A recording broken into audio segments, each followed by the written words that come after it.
En Sevilla, en el mismo atrio de Santa Inés, y mientras esperaba que comenzase la misa del gallo, oí esta tradición a una demandadera del convento. Como era natural, después de oírla, aguardé impaciente que comenzara la ceremonia, ansioso de asistir a un prodigio. Nada menos prodigioso, sin embargo, que el órgano de Santa Inés, ni nada más vulgar que los insulsos motetes que nos regaló su organista aquella noche. Al salir de la misa, no pude por menos de decirle a la demandadera con aire de burla: ¿en qué consiste que el órgano de Maese Pérez suena ahora tan mal? Toma, me contestó la vieja. En que este no es el suyo. ¿No es el suyo? Pues ¿qué ha sido de él? Se cayó a pedazos, de puro viejo, hace una porción de años. ¿Y el alma del organista? No ha vuelto a aparecer desde que colocaron el que ahora le sustituye. Si a alguno de mis lectores se les ocurriese hacerme la misma pregunta después de leer esta historia, ya sabe por qué no se ha continuado el milagroso portento hasta nuestros días. Y veis ese de la capa roja y la pluma blanca en el fieltro, que parece que trae sobre su justillo todo el oro de los galeones de Indias. Aquel que baja en este momento de su litera para dar la mano a esa otra señora, que después de dejar la suya se adelanta hacia aquí, precedida de 4 pajes con hachas. Pues ese es el marqués de Moscoso, galán de la condesa viuda de Villapineda. Se dice que antes de poner sus ojos sobre esta dama había pedido en matrimonio a la hija de un opulento señor, más el padre de la doncella, de quien se murmura que es un poco avaro. Pero, y calle, en hablando del ruin de Roma, cátale aquí que asoma. ¿Veis aquel que viene por debajo del arco de San Felipe, a pie, embosado en una capa obscura, y precedido de un solo criado con una linterna? Ahora llega frente al retablo. ¿Reparasteis, al desembosarse para saludar a la imagen, la encomienda que brilla en su pecho? A no ser por ese noble distintivo, cualquiera le creería un lonjista de la calle de Culebras. Pues ese es el padre en cuestión, mirad cómo la gente del pueblo le abre paso y le saluda. Toda Sevilla le conoce por su colosal fortuna. Él solo tiene más ducados de oro en sus arcas que soldados mantiene nuestro señor el rey don Felipe, y con sus galeones podría formar una escuadra suficiente a resistir a la del gran turco. Mirad, mirad ese grupo de señores graves. Esos son los caballeros 24. Hola, hola.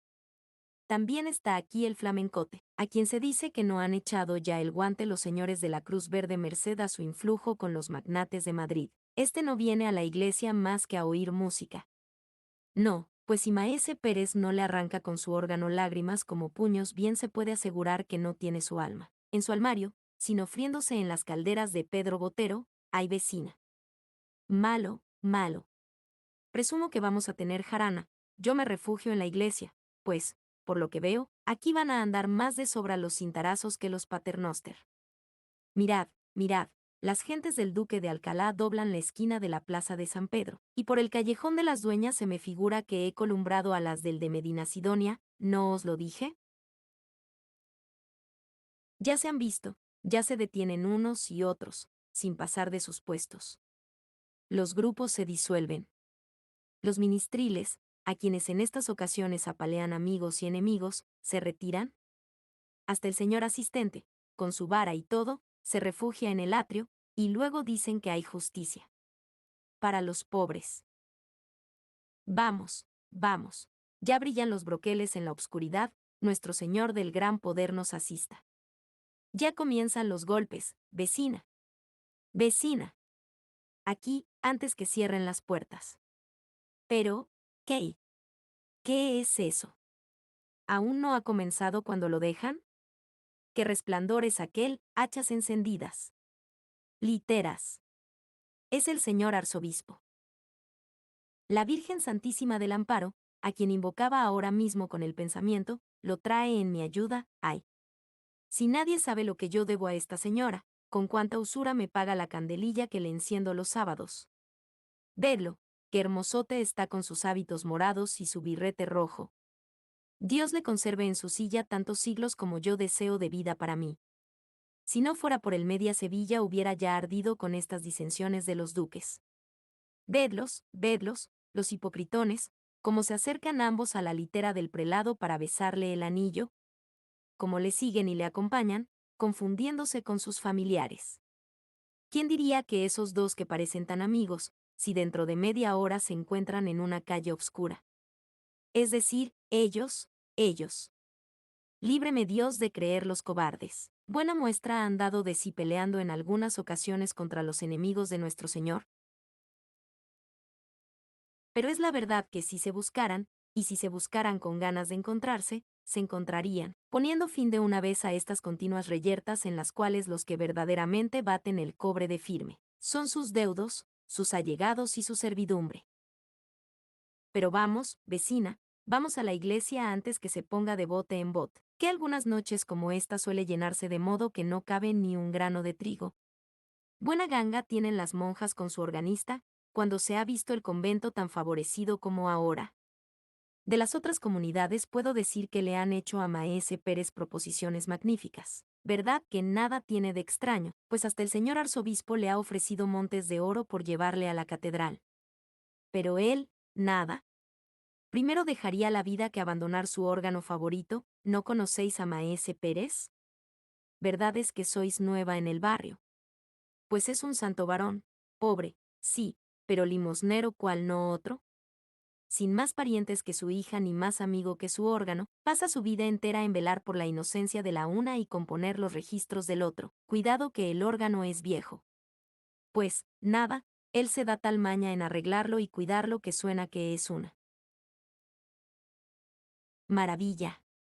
Como que le conoce de tal modo que a tientas, porque no sé si os lo he dicho, pero el pobre señor es ciego de nacimiento. Y, con qué paciencia lleva su desgracia. Cuando le preguntan que cuánto daría por ver, responde, mucho, pero no tanto como creéis, porque tengo esperanzas. Esperanzas de ver. Sí, y muy pronto, añade, sonriéndose como un ángel, ya cuento 76 años. Por muy larga que sea mi vida, pronto veré a Dios. Pobrecito. Y si lo verá, porque es humilde como las piedras de la calle, que se dejan pisar de todo el mundo. Siempre dice que no es más que un pobre organista de convento, y puede dar lecciones de solfa al mismo maestro de la capilla de la primada, como que echó los dientes en el oficio. Su padre tenía la misma profesión que él, yo no le conocí, pero mi señora madre, que Santa Gloria haya, dice que le llevaba siempre al órgano consigo para darle a los fuelles. Luego el muchacho mostró tales disposiciones, que, como era natural, a la muerte de su padre heredó el cargo, y qué manos tiene. Dios se las bendiga. Merecía que se las llevaran a la calle de chicarreros y se las engarzasen en oro. Siempre toca bien, siempre, pero en semejante noche como esta es un prodigio. Él tiene una gran devoción por esta ceremonia de la misa del gallo, y cuando levantan la sagrada forma, al punto y hora de las 12, que es cuando vino al mundo nuestro Señor Jesucristo, las voces de su órgano son voces de ángeles. En fin, ¿para qué tengo de ponderarle lo que esta noche oirá? Basta el ver como todo lo más florido de Sevilla, hasta el mismo señor arzobispo, vienen a un humilde convento para escucharlo, y no se crea que solo la gente sabida y a la que se le alcanza esto de la solfa conocen su mérito, sino hasta él. Populacho. Todas esas bandadas que veis llegar con teas encendidas entonando villancicos con gritos desaforados al compás de los panderos, las sonajas y las zambombas, contra su costumbre, que es la de alborotar las iglesias, callan como muertos cuando pone Maese Pérez las manos en el órgano. Y cuando alzan, no se siente una mosca, de todos los ojos caen lagrimones tamaños, y al concluir se oye como un suspiro inmenso, que no es otra cosa que la respiración de los circunstantes, contenida mientras dura la música. Pero vamos, ya han dejado de tocar las campanas, y va a comenzar la misa, vamos adentro. Para todo el mundo es esta noche Nochebuena, pero para nadie mejor que para nosotros. Esto diciendo, la buena mujer que había servido de cicerone a su vecina atravesó el atrio del convento de Santa Inés, y codazo en este, empujón en aquel, se internó en el templo, perdiéndose entre la muchedumbre que se agolpaba en la puerta. 2. La iglesia estaba iluminada con una profusión asombrosa. El torrente de luz que se desprendía de los altares para llenar sus ámbitos chispeaba en los ricos joyeles de las damas, que, arrodillándose sobre los cojines de terciopelo que tendían los pajes y tomando el libro de oraciones de manos de las dueñas, vinieron a formar un brillante círculo alrededor de la verja del presbiterio.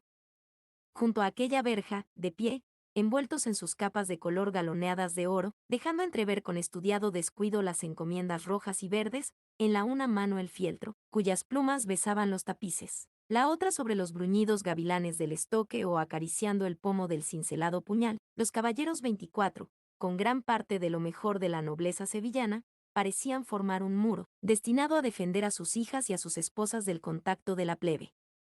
Esta, que se agitaba en el fondo de las naves, con un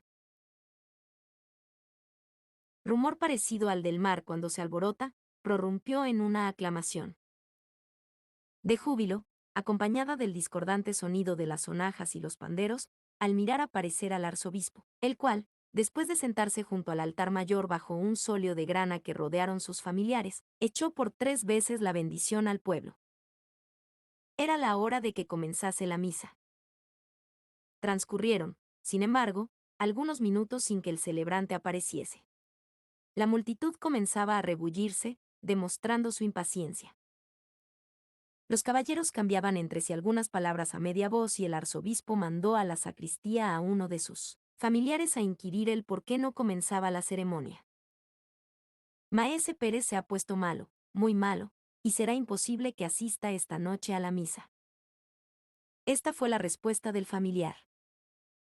La noticia cundió instantáneamente entre la muchedumbre. Pintar el efecto desagradable que causó en todo el mundo sería cosa imposible. Baste decir que comenzó a notarse tal bullicio en el templo que el asistente se puso de pie y los alguaciles entraron a imponer silencio, confundiéndose entre las apiñadas olas de la multitud. En aquel momento un hombre mal trazado, seco, huesudo y bisojo por añadidura se adelantó hasta el sitio que ocupaba el prelado. Maese Pérez está enfermo, dijo, la ceremonia no puede empezar. Si queréis yo tocaré el órgano en su ausencia, que ni Maese Pérez es el primer organista del mundo ni a su muerte dejará de usarse ese instrumento por falta de inteligente. El arzobispo hizo una señal de asentimiento con la cabeza, y ya algunos de los fieles que conocían a aquel personaje extraño por un organista envidioso, enemigo del de Santa Inés, comenzaban a prorrumpir en exclamaciones de disgusto, cuando de improviso se oyó en el atrio un ruido espantoso. Maese Pérez está aquí, Maese Pérez está aquí. A estas voces de los que estaban apiñados en la puerta todo el mundo volvió la cara. Maese Pérez, pálido y desencajado, entraba, en efecto, en la iglesia, conducido en un sillón, que todos se disputaban el honor de llevar en sus hombros. Los preceptos de los doctores, las lágrimas de su hija, nada había sido bastante a detenerle en el lecho. No, había dicho, esta es la última, lo conozco, y no quiero morir sin visitar mi órgano, y esta noche sobre todo, la Nochebuena. Vamos, lo quiero, lo mando, vamos a la iglesia. Sus deseos se habían cumplido, los concurrentes le subieron en brazos a la tribuna y comenzó la misa. En aquel momento sonaban las 12 en el reloj de la catedral. Pasó el introito, y el evangelio, y el ofertorio, y llegó el instante solemne en que el sacerdote toma con la extremidad de sus dedos la sagrada forma y después de haberla consagrado comienza a elevarla. Una nube de incienso que se desenvolvía en ondas azuladas llenó el ámbito de la iglesia. Las campanillas repicaron con un sonido vibrante, y Maese Pérez puso sus crispadas manos sobre las teclas del órgano. Las 100 voces de sus tubos de metal resonaron en un acorde majestuoso y prolongado, que se perdió poco a poco, como si una ráfaga de aire hubiese arrebatado sus últimos ecos. A este primer acorde, que parecía una voz que se elevaba desde la tierra al cielo, respondió otro lejano y suave que fue creciendo, hasta convertirse en un torrente de atronadora armonía. Era la voz de los ángeles que atravesando los espacios llegaba al mundo. Después comenzaron a oírse como unos himnos distantes que entonaban las jerarquías de serafines. 1000 himnos a la vez, al confundirse, formaban uno solo, que, no obstante, era no más el acompañamiento de una extraña melodía, que parecía flotar sobre aquel océano de misteriosos ecos como un jirón de niebla sobre las olas del mar. Luego fueron perdiéndose unos cantos, después otros, la combinación se simplificaba. Ya no eran más que dos voces cuyos ecos se confundían entre sí, luego quedó una aislada, sosteniendo una nota brillante como un hilo de luz. El sacerdote inclinó la frente, y por encima de su cabeza cana y como a través de una gasa azul que fingía el humo del incienso apareció la hostia a los ojos de los fieles. En aquel instante la nota que Maese Pérez sostenía trinando se abrió, y una explosión de armonía gigante estremeció la iglesia, en cuyos ángulos zumbaba el aire comprimido y cuyos vidrios de colores se estremecían en sus angostos ajimeces. De cada una de las notas que formaban aquel magnífico acorde se desarrolló un tema, y unos cerca, otros lejos, estos brillantes, aquellos sordos, diríase que las aguas y los pájaros, las brisas y las frondas, los hombres y los ángeles, la tierra y los cielos, cantaban cada cual en su idioma un himno al nacimiento del Salvador. La multitud escuchaba atónica y suspendida. En todos los ojos había una lágrima, en todos los espíritus un profundo recogimiento. El sacerdote que oficiaba sentía temblar sus manos, porque aquel que levantaba en ellas, aquel a quien saludaban hombres y arcángeles era su Dios, y le parecía haber visto abrirse los cielos y transfigurarse la hostia. El órgano proseguía sonando, pero sus voces se apagaban gradualmente. Como una voz que se pierde de eco en eco y se aleja y se debilita al alejarse cuando de pronto sonó un grito, de mujer. El órgano exhaló un sonido discorde y extraño, semejante a un sollozo, y quedó mudo.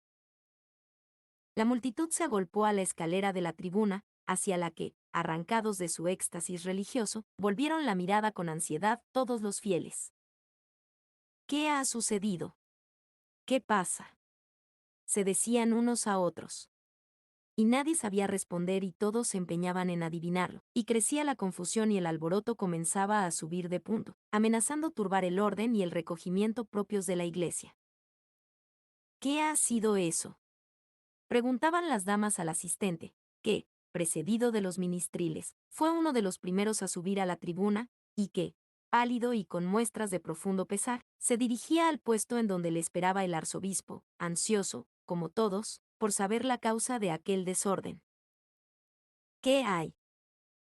Que Maese Pérez acaba de morir.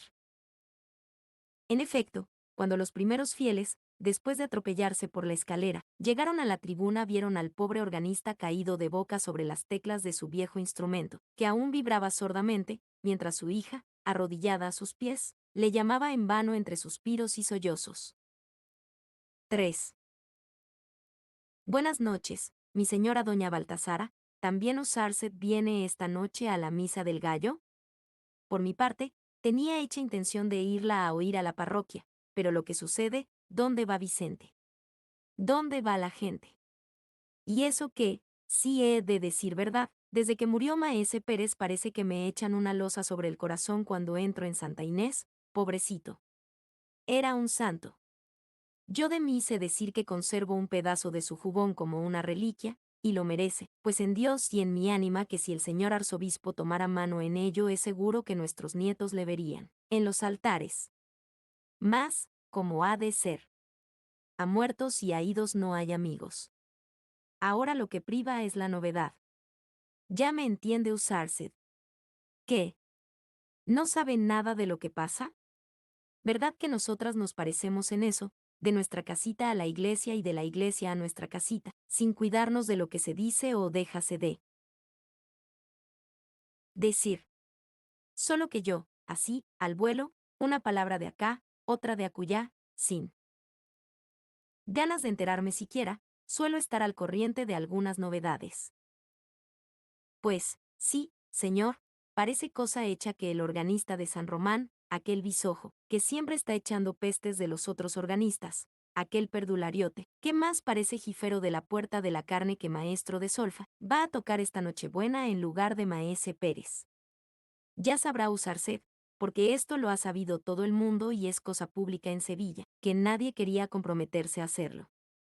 Ni aun su hija, que es profesora, y después de la muerte de su padre entró en el convento de novicia. Y era natural, acostumbrados a oír aquellas maravillas, cualquiera otra cosa había de parecernos mala, por más que quisieran evitarse las comparaciones. Pues cuando ya la comunidad había decidido que, en honor del difunto y como muestra de respeto a su memoria, permanecería callado el órgano en esta noche, hete aquí que se presenta nuestro hombre diciendo que él se atreve a tocarlo. No hay nada más atrevido que la ignorancia. Cierto que la culpa no es suya, sino de los que le consienten esta profanación, pero así va él. Mundo, y digo, no es cosa la gente que acude, cualquiera diría que nada ha cambiado desde un año a otro. Los mismos personajes, el mismo lujo, los mismos empellones en la puerta, la misma animación en el atrio, la misma multitud en el templo. Ay, si levantara la cabeza el muerto se volvía a morir por no oír su órgano tocado por manos semejantes. Lo que tiene que, si es verdad lo que me han dicho las gentes del barrio, le preparan una buena al intruso. Cuando llegue el momento de poner la mano sobre las teclas va a comenzar una algarabía de sonajas, panderos y zambombas que no haya más que oír. Pero, calle, ya entra en la iglesia el héroe de la función. Jesús, que ropilla de colorines, que gorguera de cañutos, que aires de personaje. Vamos, vamos, que ya hace rato que llegó el arzobispo y va a comenzar la misa. Vamos, que me parece que esta noche va a darnos que contar para muchos días. Esto diciendo la buena mujer, que ya conocen nuestros lectores por sus exabruptos de locuacidad, penetró en Santa Inés, abriéndose, según costumbre, camino entre la multitud a fuerza de empellones y codazos. Ya se había dado principio a la ceremonia. El templo estaba tan brillante como el año anterior. El nuevo organista, después de atravesar por en medio de los fieles que ocupaban las naves para ir a besar el anillo del prelado, había subido a la tribuna, donde tocaba unos tras otros los registros del órgano con una gravedad tan afectada como ridícula. Entre la gente menuda que se apiñaba a los pies de la iglesia se oía un rumor sordo y confuso, cierto presagio de que la tempestad comenzaba a fraguarse y no tardaría mucho en dejarse sentir. Es un truán, que, por no hacer nada bien, ni aún mira a derechas, decían los unos. Es un ignorantón, que, después de haber puesto el órgano de su parroquia peor que una carraca, viene a profanar el de Maese Pérez, decían los otros. Y mientras éste se desembarazaba del capote para prepararse a darle de firme a su pandero y aquel apercibía sus sonajas y todos se disponían a hacer bulla a más y mejor, solo alguno que otro se aventuraba a defender tibiamente al extraño personaje, cuyo porte orgulloso y pendantesco hacía tan notable contraposición con la modesta apariencia y la afable bondad del difunto Maese Pérez. Al fin llegó el momento solemne en que el sacerdote, después de inclinarse y murmurar algunas palabras santas, tomó la hostia en sus manos. Las campanillas repicaron, semejando su repique una lluvia de notas de cristal. Se elevaron las diáfanas ondas de incienso, y sonó el órgano. Un estruendoso algarabía llenó los ámbitos de la iglesia en aquel instante y ahogó su primer acorde. Zampoñas, gaitas, sonajas, panderos, todos los instrumentos del populacho, alzaron sus discordantes voces a la vez, pero la confusión y el estrépito solo duró algunos segundos. Todos a la vez, como habían comenzado, enmudecieron de pronto. El segundo acorde, amplio, valiente, magnífico, se sostenía aún brotando de los tubos de metal del órgano, como una cascada de armonía inagotable y sonora.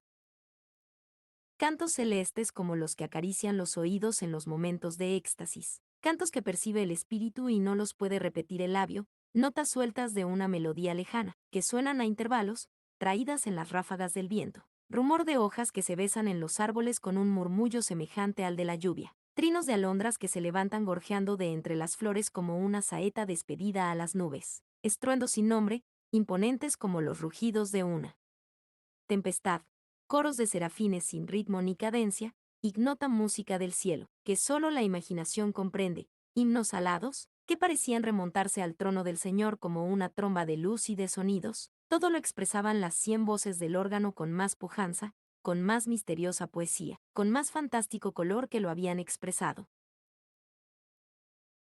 Nunca, Cuando el organista bajó de la tribuna, la muchedumbre que se agolpó a la escalera fue tanta y tanto su afán por verle y admirarle que el asistente, temiendo, no sin razón, que le ahogaran entre todos, mandó a algunos de sus ministriles para que, vara en mano, le fueran abriendo camino hasta llegar al altar mayor, donde el prelado le esperaba. Ya veis, le dijo este último cuando le trajeron a su presencia, vengo desde mi palacio aquí solo por escucharos. Seréis tan cruel como Maese Pérez, que nunca quiso excusarme el viaje, tocando la Nochebuena en la misa de la catedral. El año que viene, respondió el organista, prometo daros gusto, pues por todo el oro de la tierra no volvería a tocar este órgano. ¿Y por qué? Interrumpió el prelado. Porque, añadió el organista, procurando dominar la emoción que se revelaba en la palidez de su rostro, porque es viejo y malo y no puede expresar todo lo que se quiere. El arzobispo se retiró, seguido de sus familiares. Unas tras otras, las literas de los señores fueron desfilando y perdiéndose en las revueltas de las calles vecinas. Los grupos del atrio se disolvieron, dispersándose los fieles en distintas direcciones, y ya la demandadera se disponía a cerrar las puertas de la entrada del atrio cuando se divisaban aún dos mujeres que, después de persignarse y murmurar una oración ante el retablo del arco de San Felipe, prosiguieron su camino, internándose en el callejón de las dueñas. ¿Qué quiere usarse, mi señora doña Baltasara? Decía la una, yo soy de este genial. Cada loco con su tema. Me lo habían de asegurar capuchinos descalzos y no lo creería del todo. Ese hombre no puede haber tocado lo que acabamos de escuchar. Si yo lo he oído 1000 veces en San Bartolomé, que era su parroquia, y de donde tuvo que echarle el señor cura por malo, y era cosa de taparse los oídos con algodones. Yo me acuerdo, pobrecito, como si lo estuviera viendo, me acuerdo de la cara de Maese Pérez cuando en semejante noche como esta bajaba de la tribuna después de haber suspendido el auditorio con sus primores, qué sonrisa tan bondadosa, qué color tan animado. Era viejo y parecía un ángel. No que éste ha bajado las escaleras a trompicones, como si le ladrase un perro en la meseta, y con un color de difunto y unas. Vamos, mi señora doña Baltasara, créame usarced, y créame con todas veras, yo sospecho que aquí hay busilis. Comentando las últimas palabras, las dos mujeres doblaban la esquina del callejón y desaparecían. Creemos inútil decir a nuestros lectores quién era una de ellas. 4. Había transcurrido un año más. La abadesa del convento de Santa Inés y la hija de Maese Pérez hablaron en voz baja, medio ocultas entre las sombras del coro de la iglesia. El esquilón llamaba a voz herida a los fieles desde la torre, y alguna que otra rara persona atravesaba el atrio silencioso y desierto esta vez, y después de tomar el agua bendita en la puerta escogía un puesto en un rincón de las naves, donde unos cuantos vecinos del barrio esperaban tranquilamente que comenzara la misa del gallo. Ya lo veis, decía la superiora, vuestro temor es sobremanera pueril, nadie hay en el templo. Toda Sevilla acude en tropel a la catedral esta noche. Tocad vos el órgano y tocadle sin desconfianza de ninguna clase, estaremos en comunidad. Pero, proseguís callando, sin que cesen vuestros suspiros. ¿Qué os pasa? ¿Qué tenéis? Tengo miedo, exclamó la joven con un acento profundamente conmovido. ¿Miedo? ¿De qué? No sé, de una cosa sobrenatural. Anoche, mirad, yo os había oído decir que teníais empeño en que tocase el órgano en la misa, y, ufana con esta distinción, pensé arreglar sus registros y templarle, al fin de que hoy os sorprendiese. Vine al coro, sola, abrí la puerta que conduce a la tribuna. En el reloj de la catedral sonaba en aquel momento una hora, no sé cuál. Pero las campanas eran tristísimas y muchas, muchas, estuvieron sonando todo el tiempo que yo permanecí como clavada en el dintel, y aquel tiempo me pareció un siglo. La iglesia estaba desierta y obscura. Allá lejos, en el fondo, brillaba, como una estrella perdida en el cielo de la noche, una luz moribunda, la luz de la lámpara que arde en el altar mayor. A sus reflejos debilísimos, que solo contribuían a hacer más visible todo el profundo horror de las sombras, le vi, madre, no lo dudéis, Vi un hombre que en silencio y vuelto de espaldas hacia el sitio en que yo estaba recorría con una mano las teclas del órgano mientras tocaba con la otra a sus registros, y el órgano sonaba, pero sonaba de una manera indescriptible. Cada una de sus notas parecía un sollozo ahogado dentro del tubo de metal, que vibraba con el aire comprimido en su hueco y reproducía el tono sordo, casi imperceptible, pero justo. Y el reloj de la catedral continuaba dando la hora y el hombre aquel proseguía recorriendo las teclas. Yo oía hasta su respiración. El horror había helado la sangre de mis venas, sentía en mi cuerpo como un frío glacial, y en mis sienes, fuego. Entonces quise gritar, pero no pude. El hombre aquel había vuelto la cara y me había mirado, digo mal, no me había mirado, porque era ciego, era mi padre. Bah, hermana, desechad esas fantasías con que el enemigo malo procura turbar las imaginaciones débiles. Rezad un paternoster y un ave María al arcángel San Miguel, jefe de las milicias celestiales, para que os asista contra los malos espíritus. Llevad al cuello un escapulario tocado en la reliquia de San Pacomio, abogado contra las tentaciones, y marchad a ocupar la tribuna del órgano, la misa va a comenzar, y ya esperan con impaciencia los fieles. Vuestro Padre está en el cielo, y desde allí, antes que daros sustos, bajará a inspirar a su hija en esta ceremonia solemne, para el objeto de tan especial devoción. La priora fue a ocupar su sillón en el coro en medio de la comunidad. La hija de Maese Pérez abrió con mano temblorosa la puerta de la tribuna para sentarse en el banquillo del órgano, y comenzó la misa. Comenzó la misa y prosiguió sin que ocurriese nada de notable hasta que llegó la consagración. En aquel momento sonó el órgano, y al mismo tiempo que el órgano un grito de la hija de Maese Pérez. La superiora, las monjas y algunos de los fieles corrieron a la tribuna. Miradle. Miradle. Decía la joven fijando sus desencajados ojos en el banquillo, de donde se había levantado asombrada para agarrarse con sus manos convulsas al barandal de la tribuna. Todo el mundo fijó sus miradas en aquel punto. El órgano estaba solo, y, no obstante, el órgano seguía sonando, sonando como solo los arcángeles podrían imitarlo en sus raptos de místico alborozo. No os lo dije yo una y mil veces, mi señora doña Baltasara, no os lo dije yo, aquí hay busilis. Oídlo, que, ¿no estuvisteis anoche en la misa del gallo?